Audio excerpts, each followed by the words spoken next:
Think getting fired is the worst corporate nightmare. Try sipping stale coffee and discovering you just signed a federal document clearing a toxic merger worth hundreds of millions of dollars. They stole my signature to greenlight a massive fraud, setting me up as the scapegoat. But they forgot one thing. Corner a risk expert, and she will use their own corrupt laws to bury them. My next move will make every executive dread picking up a pen. Hello, everyone, and welcome back to Boss Revenge Stories. Unfortunately, YouTube has completely disabled our channel's monetization, leaving us with zero budget to keep producing these videos for you.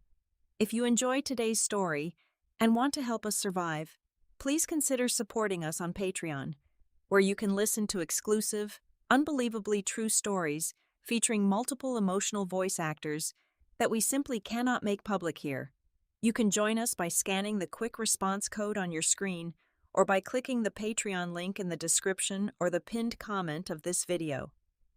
Let us dive right into today's tale, told from the perspective of Hazel Parker. It was a Tuesday morning in Seattle, the kind where the rain did not just fall, it hung in the air like a heavy, suffocating blanket. I pushed through the oversized frosted glass doors of Aura Grid Innovations, expecting the usual hum of forced climate optimism and the scent of overpriced fair trade espresso. I am 34 years old, and as the head of environmental risk assessment for a so-called green energy pioneer, my job was to find the rot beneath the pristine soil. It was a job I took with absolute, unforgiving seriousness. But the moment my tailored boots hit the lobby floor, the atmosphere felt entirely wrong. Banners, massive, floor to ceiling, glossy recycled paper banners screaming out in bold letters, Aura Grid and Vanguard, a greener tomorrow. Helium balloons in nauseating shades of corporate eco-green bumped against the exposed industrial ceiling, their ribbons tangling in the expensive modern lighting fixtures. The usual quiet murmur of analysts at their standing desks had been replaced by the loud, chaotic overlapping of ecstatic chatter and the clinking of glassware. My breath caught in my throat. The Vanguard-Terra merger. Vanguard-Terra was a shady land management firm with a reputation that smelled worse than an open sulfur pit. We had been circling a potential acquisition for over 6 months, but the land parcels they were bringing to the table were riddled with severe geological red flags. Every single soil sample analysis, every bedrock stability report, every environmental compliance check had to cross my desk. I had not approved a single one of them. In fact, just 3 days ago, I had drafted a preliminary memo stating that their primary site was an ecological time bomb.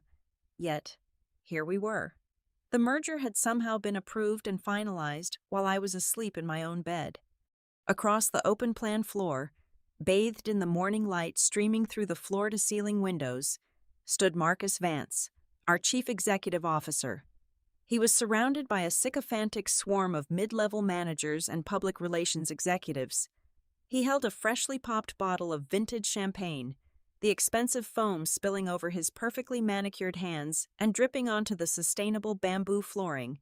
His laugh boomed across the room, hollow, loud, and entirely practiced.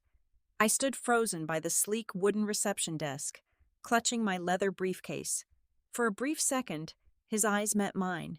He did not nod. He did not smirk. He simply looked right through me, carrying on his conversation as if I were nothing more than a ghost haunting his celebration, complete and utter erasure. I did not confront him. I did not scream or demand answers in front of his audience.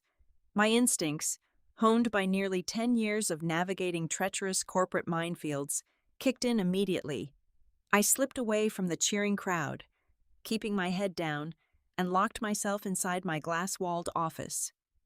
I pulled down the privacy blinds with a sharp yank, shutting out the sickening display of greed. My hands were trembling slightly as I woke up my workstation. I bypassed our internal company network entirely, knowing that the information technology department monitored everything and logged directly into the federal portal of the Environmental Protection Agency. The database loaded with agonizing slowness, every second ticking by like a hammer against my skull. I typed in the project identification code for the Vanguard-Terra acquisition. A file appeared on my screen. Status approved and finalized. It was a comprehensive environmental impact report, spanning over 200 pages. I scrolled past the glossy executive summaries, the manipulated data tables, and the entirely fabricated soil purity metrics. My eyes burned as I read the outright lies laid out in black and white. The document certified thousands of acres of vanguard land as completely clean, classifying it as suitable for immediate residential and commercial development. It was a fairy tale wrapped in dense legal jargon, a ticking disaster waiting to happen. Then, I hit the final page, the federal authorization sheet. Right there, at the bottom of the page, resting heavily above the bolded title of Head of Environmental Risk Assessment, was my name, my digital signature, black, crisp, and utterly damning. The air in my office instantly turned to lead. My chest tightened so violently I had to gasp for breath. I leaned closer to the high-resolution monitor, maximizing the document to its absolute limit. I zoomed in on the ink strokes, staring at the screen until the pixels began to blur. A cold, prickling sweat broke out across the back of my neck. Signatures are like fingerprints. You know your own rhythm, the pressure, the flow, the loop of the P, the sharp tail of the R, but it was the capital H that made my stomach drop into a bottomless abyss. There was a slight, very specific 20-degree upward slant on the crossbar of the H. It was a tiny, unnatural distortion. I only ever signed my name like that when I was using a thick digital stylus on a slippery tablet screen. I frantically opened my archived internal emails, searching back precisely 1 month. There it was, an internal, company-wide charity drive organized by Marcus Vance himself. He had walked around the office floor personally, carrying an expensive tablet, asking department heads to digitally sign a giant electronic card for a pediatric cancer ward, complete with a monetary donation pledge. I had smiled at his rare display of humanity, taken the stylus, and signed my name on the slick glass. They had not just bypassed my authority, they had harvested my identity. They stripped my signature from a digital charity card and pasted it onto a binding federal document, rubber stamping a toxic wasteland. If the federal government ever found out this land was poisoned, Marcus would be fully insulated by layers of corporate deniability. I would be the sole scapegoat, the one facing up to 20 years in a federal penitentiary for catastrophic environmental fraud. The upbeat bass of the celebration music thumped against my office walls, vibrating through the floorboards into my shoes. They were out there drinking champagne, celebrating my impending funeral. I forced my lungs to expand, drawing in a slow, controlled breath until the violent shaking in my hands finally subsided. Panic is a useless emotion when you are standing in the middle of a slaughterhouse. I needed to get out of that glass box before Marcus or one of his sharply dressed sycophants noticed I had not joined the chorus of worshippers. I packed my leather satchel with calculated, deliberate movements, ensuring my face remained an unreadable mask. I pulled a thick tissue from my desk dispenser, pressing it against my nose and coughing weakly as I stepped out into the brightly lit hallway. The security cameras mounted in the ceiling corners suddenly looked less like safety devices and more like the unblinking, mechanical eyes of a predator tracking my every move. I kept my head down, playing the part of the dedicated but ailing employee. "I am just coming down with a severe migraine and some early flu symptoms," I murmured to the director of human resources as we crossed paths near the elevators.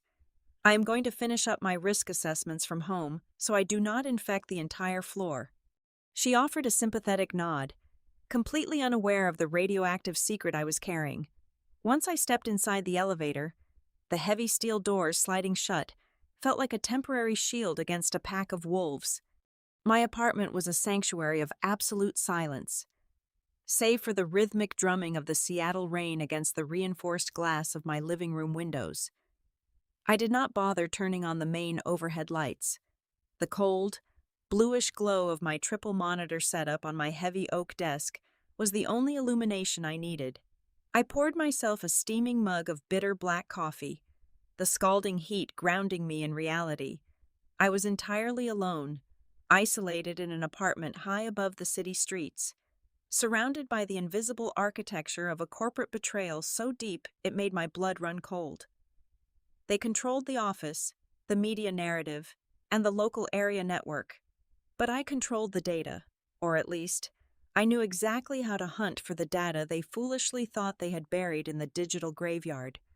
I booted up my personal, custom-built machine, which remained entirely physically separated from the corporate laptop sitting uselessly inside my leather bag, to get back into AuraGrid's internal storage architecture without tripping any alarms. I had to move like a digital phantom. I could not simply log in with my standard credentials. The information technology department was undoubtedly monitoring my account activity, waiting for any sign that I had discovered their massive forgery. I initialized a complex virtual private network protocol. I routed my heavily encrypted connection through a secure server located in Zurich, bounced the signal to a secondary relay node in Reykjavik, and finally masked the entire data stream through a heavily fortified proxy server in Panama City. By the time my digital footprint tapped gently against the firewall of my own company, I looked like nothing more than random, harmless background internet noise. I bypassed the standard employee portal entirely. Instead, I slipped through a dormant back door in the server architecture that I had discovered exactly 3 years ago during a routine operational security audit. It was a critical vulnerability I had officially reported, but which the arrogant technology team had conveniently ignored to save time. Their sheer laziness was now my only weapon in the dark. The harsh command line interface reflected against my reading glasses as I bypassed the Active Directory and dug straight into the shadow archives. I ran a highly targeted algorithmic query for any hidden, encrypted communications between the executive penthouse floor and the Vanguard Terra legal team. It took nearly 40 minutes of sifting through thousands of lines of encrypted corporate garbage before I found the Holy Grail. It was a chained email thread, deliberately mislabeled as a standard cafeteria vendor contract and buried under 4 layers of administrative access restrictions. The words glowing on my screen were an absolute death sentence. The sprawling plots of land we had just officially acquired were not just environmentally questionable, they constituted a highly toxic, unregulated industrial wasteland. The internal memos between Marcus and the Vanguard lawyers detailed massive, undocumented chemical leaks spanning over 2 decades, hundreds of rusting barrels of hexavalent chromium, lethal industrial solvents, and raw petroleum byproducts were rotting beneath the topsoil, slowly bleeding into the local municipal water table. Vanguard Terra were absolutely desperate to offload the monumental legal liability, and Marcus was the eager, willing buyer. But why would a chief executive intentionally buy a poisoned wasteland? The sickening answer lay in the attached financial restructuring documents hidden at the bottom of the email chain. It was the classic, devastating corporate maneuver known in the industry as a golden parachute. Marcus had secretly structured the merger contract to trigger a massive executive payout immediately upon finalization. He was going to walk away with an unfathomable $40 million in liquid cash bonuses and instantly vested stock options within a year, when the catastrophic environmental disaster inevitably came to light and the federal government stepped in. AuraGrid would completely collapse under the weight of billions of dollars in federal fines and toxic cleanup costs. The company would declare bankruptcy. Marcus would be comfortably retired on a private tropical island, safely shielded by ironclad corporate immunity clauses. And I would be the one left holding the forged environmental report, staring down the barrel of 20 years in a maximum security federal penitentiary for criminal negligence and environmental fraud. I was nothing but a sacrificial lamb tied to an altar of greed. I needed undeniable proof that my digital identity had been hijacked to sign that federal document. I navigated deep into the core server access logs, querying the exact millisecond my signature was stamped onto that catastrophic federal approval sheet. The system spat back a line of raw code that made my teeth grind together in sheer fury. The authorization had been executed at exactly 2 o'clock in the morning.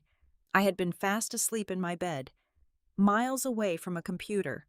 Furthermore, The Internet Protocol address attached to that specific login did not belong to my laptop or my residential home network. I ran a reverse trace on the address. It routed directly back to the master administrative terminal securely locked inside our own information technology department. They had forcefully overridden my security clearance, bypassed my authentication protocols, and forced the signature through the federal system on Marcus's direct, undeniable orders. My trembling hand hovered over my mobile phone sitting on the desk. The instinct to call the Federal Bureau of Investigation right then and there, to scream the truth to any agent who would listen, was overwhelmingly strong. But logic, cold and entirely unforgiving, immediately took over my brain. If I went to the authorities now, I was just a single mid-level director crying a wild conspiracy against a beloved, wealthy chief executive who was armed with an army of ruthless corporate lawyers. They would bury me in endless litigation. They would easily claim my computer was hacked by an unknown outside entity, or worse, they would paint me as a disgruntled, hysterical employee having a severe mental breakdown. I had the downloaded server logs, but they physically owned the servers.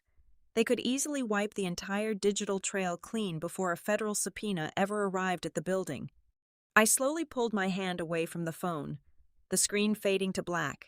Going straight to the police was a massive gamble I simply could not afford to lose.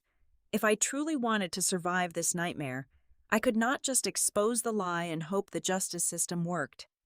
I had to build a legal cage so tight, so impeccably binding, that all the money and political influence in the world could not save him.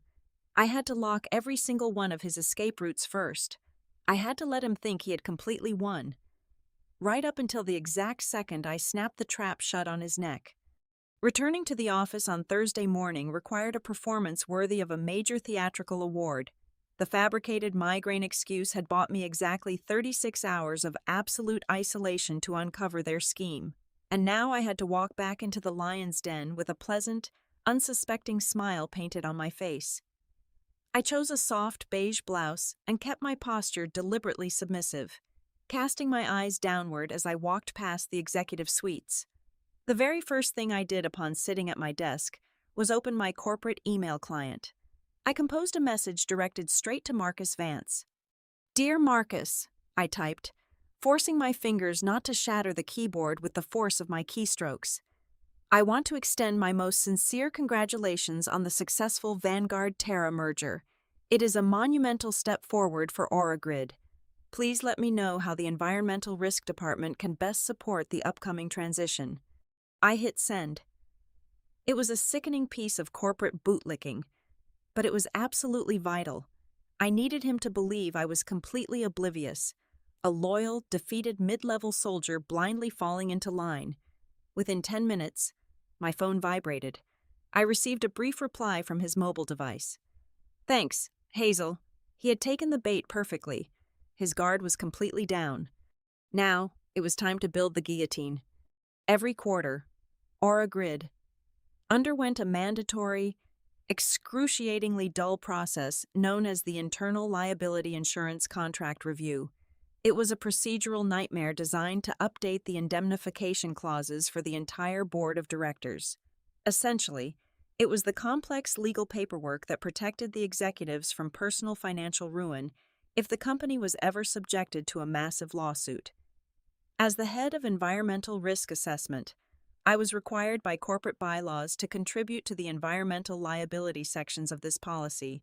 Usually, I simply updated a few standard compliance codes and sent it back.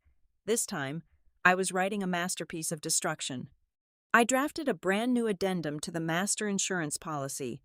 I deliberately bloated the document, packing it with the most impenetrable, archaic legal jargon I could possibly extract from the corporate law databases. I referenced obscure federal statutes, convoluted indemnification matrices, and multi-tiered liability subclauses that looped back onto themselves. I structured the sentences to be incredibly long and exhausting to read. The final drafted document was exactly 80 pages long. It was a dense, suffocating wall of text that would make even a seasoned corporate attorney's eyes glaze over in sheer boredom. But the real magic, the lethal poison pill, was buried deep inside the labyrinth of words. I scrolled down carefully to page 67, right in the middle of a tedious, highly technical section regarding electronic documentation protocols and server maintenance. I inserted a single, highly specific paragraph. It read, "In cold, indisputable legal terms, in the event of any federal or state environmental violations approved, authorized, or submitted via corporate proxy signature systems, the individual executive directors of the board hereby waive all corporate immunity. Said individuals shall be held entirely personally and fully financially liable with their own private assets for all resulting governmental fines, legal penalties, and total remediation costs." It was the ultimate trap. A proxy signature is exactly what they had used when they unlawfully pasted my digital charity card signature onto the federal environmental report.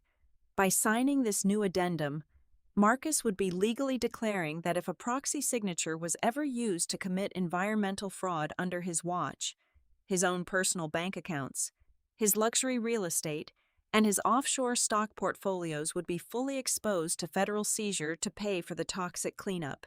He would be legally stripping away his own $40 million golden parachute with his own hand. I attached the 80-page behemoth to a routine automated email thread and sent it to the entire board of directors for their mandatory quarterly approval. I was not worried about anyone actually reading it. I knew the toxic corporate culture of Oragrid better than anyone else in the building. I knew that Marcus Vance suffered from an acute, terminal case of executive arrogance. He had a strict personal rule that everyone in the office secretly mocked. He absolutely never read any document that was longer than 3 pages. He considered it vastly beneath his pay grade to read the fine print, leaving that tedious work to the lawyers. But I had bypassed the legal team entirely by submitting it directly through the automated insurance portal, a system the lawyers only ever audited at the end of the fiscal year. Furthermore, I knew Marcus's schedule down to the minute. Every Friday morning, right after his 9 o'clock espresso, he sat at his massive glass desk and opened his administrative queue. He used an expensive biometric electronic pen to perform what he proudly called a batch sign. He would highlight dozens of unread internal compliance documents, safety reports, and human resources memos, and sign them all simultaneously with a single, sweeping stroke of his stylus, clearing his inbox for his weekend golf trips. I arrived at the office very early that Friday morning. I sat at my desk, my eyes glued to the internal document tracking portal on my second monitor. My coffee sat untouched, turning ice cold. My heart pounded a slow, heavy, painful rhythm against my ribs. 9 o'clock passed. 9:15, 9:20. The suspense was a physical weight pressing down on my shoulders, making it difficult to draw a full breath. If he decided to forward the document to the legal department this one single time, my entire plan was finished, and I would be going to prison. Then, at exactly 9:27, the system notification chimed softly through my headphones. A small green checkmark appeared next to the liability addendum file. The status changed to fully executed. I immediately opened the file and checked the digital security certificate. There it was. Marcus Vance had signed it. It was his genuine, biometric signature, authenticated by the company's own internal servers and permanently locked into the system with an undeniable blockchain timestamp. The digital ink was dry. He had just voluntarily signed away his entire life, his fortune, and his freedom, and he had absolutely no idea. With the steel trap securely bolted shut, I moved swiftly to the final phase. I opened a highly secure, encrypted file container on my desktop. Inside, I began compiling the ultimate destruction package. I dragged in the high-resolution image files of my forged signature side by side with the original charity card graphic, highlighting the identical 20-degree slant on the letter H.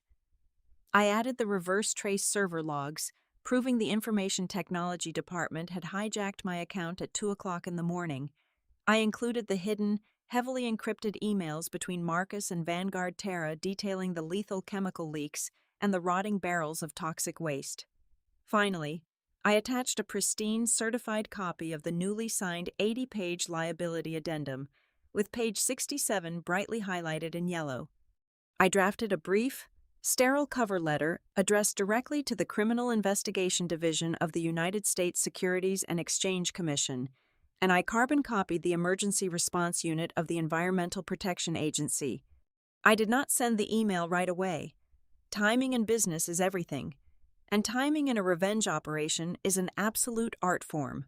Marcus was scheduled to hold a massive press conference on Monday afternoon to publicly announce the completion of the Vanguard Terra merger to the financial world and the eager media. I opened the outgoing email scheduler. I set the secure data package to automatically transmit to the federal authorities exactly 5 minutes before Marcus was set to take the stage. I wanted the federal agents reviewing those damning files just as he was stepping into the spotlight to take his victory lap. I locked my workstation, stood up, and smoothed the wrinkles from my skirt. The board was set. The pieces were in perfect motion.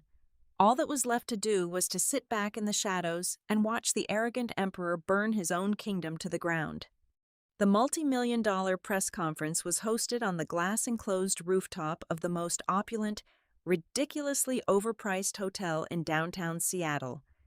It was a masterpiece of corporate theater, designed specifically to dazzle Wall Street investors and blind the local media. Sunlight pierced through the geometric glass ceiling, illuminating an ocean of bespoke tailored suits and glittering cocktail dresses. Waiters drifted silently through the crowd, balancing trays of ethically sourced caviar and flutes of imported champagne. The sheer hypocrisy of it all was almost poetic. They were spending hundreds of thousands of dollars to celebrate the purchase of a literal poison swamp, packaging it to the public as the dawn of a new ecological utopia. I stood in the far back corner of the grand ballroom, completely detached from the swirling vortex of forced laughter and aggressive networking.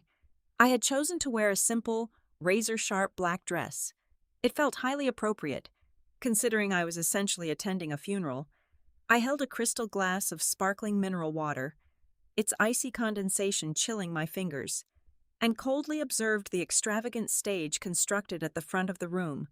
A massive, high-definition digital screen displayed the newly merged logos of Oragrid and Vanguard Terra, rotating endlessly against a backdrop of heavily edited, vibrant green forests. Marcus Vance was in his absolute element. He paced back and forth across the stage with the practiced, predatory grace of a television preacher demanding donations. He clutched a sleek wireless microphone, his voice echoing seamlessly from the state-of-the-art surround sound system. "Today, we are not just finalizing a business transaction," Marcus bellowed, pausing perfectly to let the camera shutters frantically click in the front row. "We are solidifying Oragrid's absolute commitment to a green vision. This merger represents a historic leap in sustainable development. We are taking raw, untapped potential and transforming it into clean, renewable energy solutions for the next generation. We are proving that maximum profitability and uncompromising environmental stewardship can, and must, walk hand in hand." It was a spectacular performance. The sheer volume of buzzwords he managed to string together without bursting into laughter was genuinely impressive. The shareholders in the front rows were practically salivating, already mentally calculating their massive quarterly dividends. Off to the side of the stage, the director of communications was aggressively orchestrating the media flow. Her eyes darted across the room, constantly looking for the perfect optic to feed the journalists. And then, she spotted me standing quietly in the shadows. I could practically see the gears turning in her heavily manicured head. What better way to validate this highly questionable merger than to drag the head of environmental risk assessment up in front of the flashing cameras? She wanted to use me as a living, breathing human shield, a prop to legitimize their toxic lies. She whispered intensely into her headset, then scurried onto the stage, interrupting Marcus just as he was taking a theatrical breath. She murmured into his ear.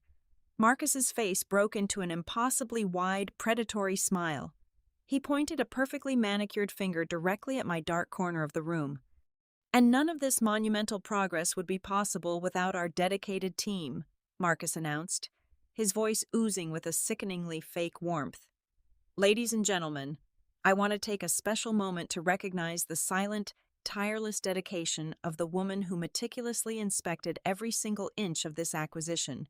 Please, give a massive round of applause to our brilliant head of environmental risk assessment, Hazel Parker."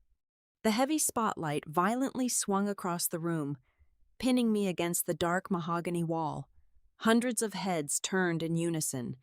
The applause rolled through the ballroom, loud, heavy, and expectant. I did not flinch. I placed my glass of mineral water on a passing waiter's tray, smoothed the skirt of my black dress, and began the long, deliberate walk down the center aisle. Every step I took echoed with the silent countdown ticking away in my head. The automated email package had launched exactly 2 minutes ago. I glided up the polished wooden stairs of the stage, my expression completely serene and unreadable. Marcus stepped forward, his teeth gleaming under the harsh stage lights, and forcefully handed me the microphone. He expected a flustered, grateful mid-level manager to stammer out a few empty platitudes about teamwork and corporate synergy. He expected me to bow my head and officially bless his $40 million exit strategy in front of the world. I took the heavy microphone from his hand. I turned my back slightly toward Marcus and faced the blinding ocean of camera flashes and eager journalists. The entire room fell into a hushed, expectant silence. "Thank you, Marcus," I said, my voice perfectly steady, echoing through the massive ballroom. I allowed a slow, razor-thin smile to spread across my face. "I can confidently assure everyone in this room that this particular deal will go down in federal history. We only need to wait 3 more minutes to see the exact results." The crowd immediately erupted into enthusiastic applause and a chorus of delighted laughter. They ate it up, completely convinced it was a dramatic, complimentary teaser about upcoming stock price projections or a surprise secondary announcement. The financial journalists furiously scribbled in their notepads. But behind me, out of the corner of my eye, I saw the polished corporate facade crack. Marcus did not join the clapping. He froze completely stiff. A deep, confused furrow appeared violently between his eyebrows. He stared at the side of my face, his brain desperately trying to calculate what my cryptic words actually meant. He opened his mouth and reached his hand out to take the microphone back. But the symphony was already over. The storm had arrived. Marcus snatched a fresh flute of champagne from a trembling waiter, desperate to regain control of the narrative. He raised the crystal glass high above his head, plastering that $1 million smile back onto his face. "To the future," he roared into his wireless microphone, intending to drown out whatever lingering confusion my words had caused. Before a single guest could echo his toast, the polished steel doors of the 4 private rooftop elevators did not just slide open, they were violently thrown apart. A terrifying wave of men and women flooded into the lavish ballroom. They were not wearing tailored suits or cocktail dresses. They wore heavy dark denim and stark black windbreakers, emblazoned across their backs in bold, unyielding white letters were the acronyms of Absolute Federal Authority, SEC, and EPA. The lead agent, a tall, broad-shouldered woman with eyes like crushed ice, marched straight toward the audio-visual control booth. She flashed a golden badge at the terrified sound engineer. A second later, the upbeat ambient music was abruptly killed. The microphone in Marcus's hand went completely dead, emitting a sharp, painful burst of static that made the front row wince. Panic rippled through the elite crowd like a physical shockwave. A champagne glass slipped from an investor's hand, shattering against the bamboo floor with a deafening crash. The financial journalists, smelling blood in the water, instantly pivoted their heavy camera lenses away from the digital logos and aimed them directly at the chaotic intrusion. "Federal agents, nobody move toward the exits," the lead agent's voice boomed across the unamplified room, carrying the unmistakable weight of a criminal raid. She strode down the center aisle with military precision, her heavy boots crushing the dropped caviar appetizers into the expensive floorboards. 5 armed agents flanked her, immediately fanning out to block the stairwells and elevator banks. She stopped directly at the base of the stage, glaring up at the frozen executives. I need Marcus Vance and every seated member of the Oragrid Board of Directors to freeze exactly where you are. The color completely drained from Marcus's face, leaving him looking like a wax mannequin. For a fraction of a second, raw terror flashed in his eyes. Then, the deeply ingrained arrogance of a man who had never faced a real consequence in his life took over. His chest puffed out. His face flushed a dark, angry crimson. "What is the meaning of this outrage?" Marcus shouted, his voice cracking slightly as he threw the useless microphone onto the stage. "Do you have any idea who I am? We are in the middle of a private, globally broadcast corporate event. I will have my legal team sue the federal government for every single cent it owns. I will have your badge by tomorrow morning." The lead agent did not even blink. She calmly reached inside her black jacket and pulled out a thick manila folder. I recognized it instantly. It was the exact data package I had scheduled to send 5 minutes prior. "Save the threats for your arraignment, Mr. Vance," she stated, her tone flat and completely unimpressed. "You are being detained under suspicion of massive securities fraud, deliberate concealment of toxic waste, and federal document forgery regarding the Vanguard Terra acquisition." Marcus immediately pivoted, his survival instinct kicking in exactly as I had predicted. He pointed a shaking, manicured finger directly at my chest. His eyes were wide with desperate malice.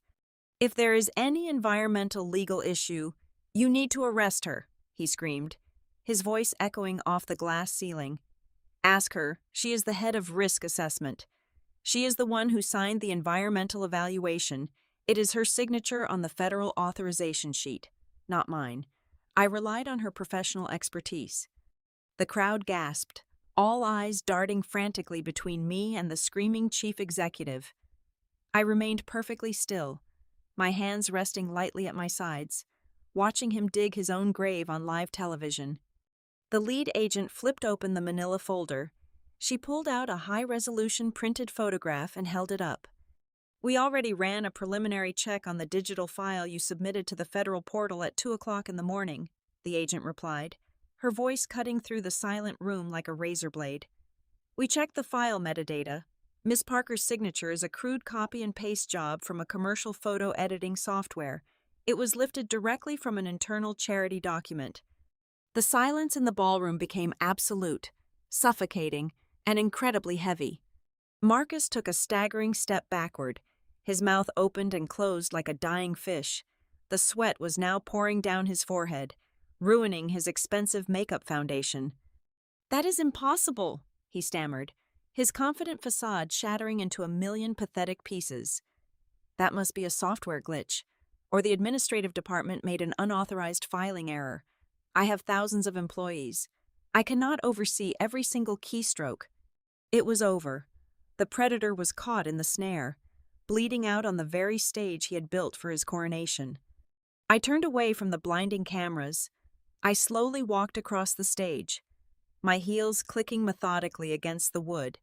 As I passed Marcus, stepping carefully around his trembling frame, I leaned in close to his ear. "Metadata does not lie, Marcus," I whispered, keeping my voice so low that only he could hear the absolute venom in my words. "And neither does your computer's internet protocol address." I walked down the steps and seamlessly blended back into the shocked crowd. Behind me, the metallic, undeniable sound of steel handcuffs ratcheting shut echoed through the room. The flashing lights of dozens of press cameras illuminated the stage, capturing the glorious, pathetic image of a chief executive being dragged away in chains, broadcast live to every financial news network in the country. 3 days after the rooftop disaster, the oppressive gloom of the federal interrogation room felt almost tranquil. The walls were painted a sterile, unforgiving gray, completely devoid of the mahogany and glass Marcus Vance was accustomed to. He sat across the scratched metal table, flanked by a lead defense attorney whose suit probably cost more than my annual salary. Despite facing federal indictment, Marcus was practically glowing with an infuriating, smug confidence.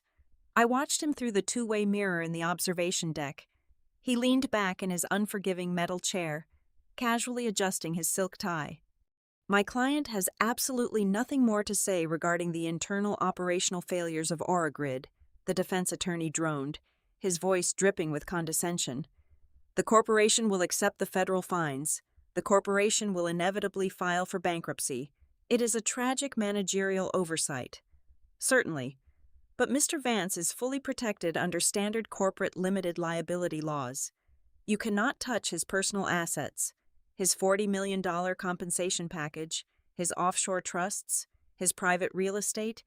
They are legally untouchable. He will post bail, and we will see you in civil court in 5 years. Marcus smirked, picking at a piece of lint on his jacket. He genuinely believed he had won. He believed he could just throw the company into the fire, let thousands of people lose their jobs, and walk away to a private island with his blood money safely hidden in Swiss bank accounts. The lead federal investigator, the same woman from the rooftop raid, opened the heavy steel door and motioned for me to enter. I was officially brought in as a certified expert witness to translate the complex corporate compliance structures for the federal prosecution. I did not bring a briefcase. I did not bring a laptop. I walked into the interrogation room carrying absolutely nothing but a single, crisp piece of standard printer paper. Marcus scoffed loudly as I took the seat across from him. Are they really letting disgruntled mid-level managers assist federal interrogations now? He sneered.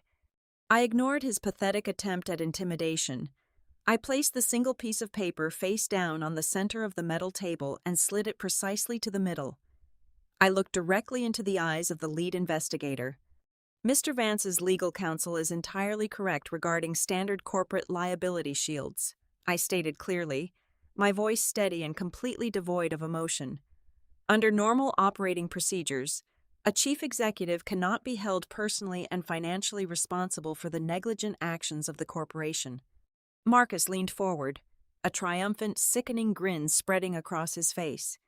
He actually thought I was there to testify in his favor out of sheer legal obligation. However, I continued, slowly flipping the piece of paper over, that standard immunity only applies if the executive board has not voluntarily signed a specific, legally binding waiver negating those exact protections.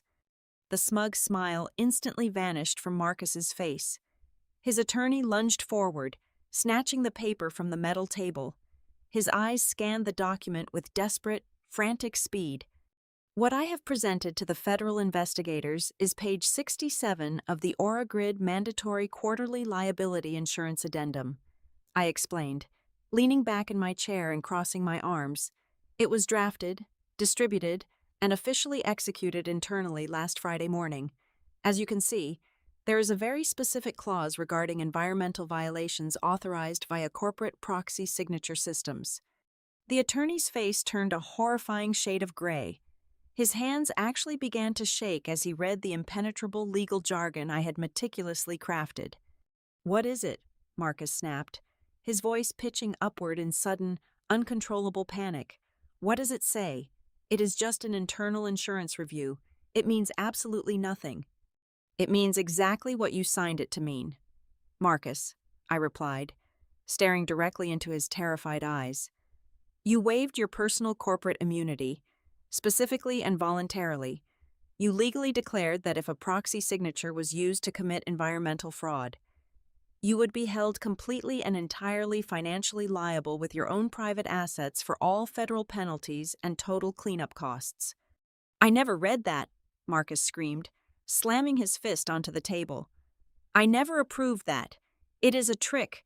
It is a complete fabrication. You used your biometric stylus at exactly 9:27 on Friday morning, the lead federal investigator interjected, pulling up a digital file on her tablet. We already subpoenaed the internal blockchain timestamp from your own corporate servers. It is your authentic signature. It is completely legally binding. I watched the absolute destruction of a corporate titan happen in real time. The color drained from Marcus's face, leaving him a sickly, ghostly white. His jaw slacked. The reality of his situation crashed down upon him like a concrete vault. He was not just going to federal prison. The government was going to seize every single asset he owned to pay for the billion-dollar toxic cleanup of Vanguard Terra. They were going to take his $40 million. They were going to take his mansions. They were going to drain his offshore accounts dry until he was left with absolutely nothing but the orange jumpsuit on his back.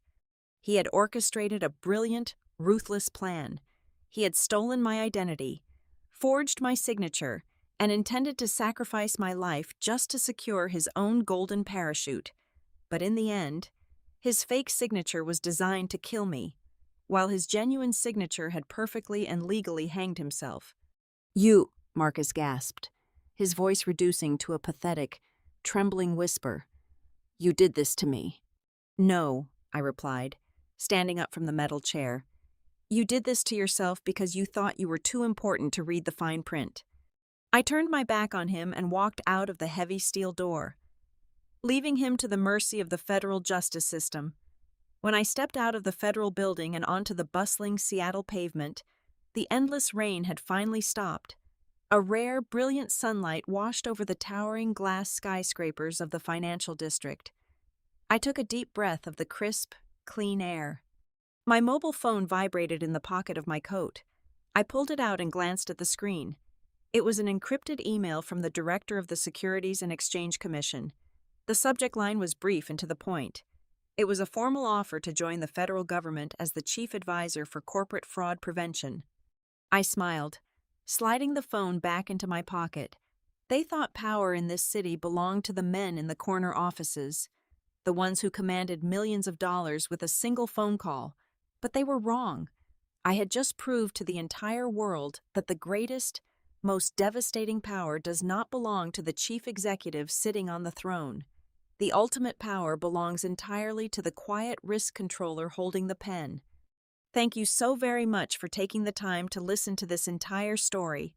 I truly appreciate every single one of you who tuned in today. Where in the world are you listening from? Please let me know down in the comments, as I always love seeing how far these stories travel. If you found today's tale of corporate revenge satisfying, please consider helping our channel survive by joining the Boss Revenge Stories Patreon community. Your support means everything to us. And over on Patreon, you can listen to our absolute best, most exclusive true stories that are simply too intense to make public on YouTube. You can join right now by scanning the quick response code on your screen, or by using the Patreon link provided in the video description or the pinned comment below. Thank you again, and I will see you in the next story.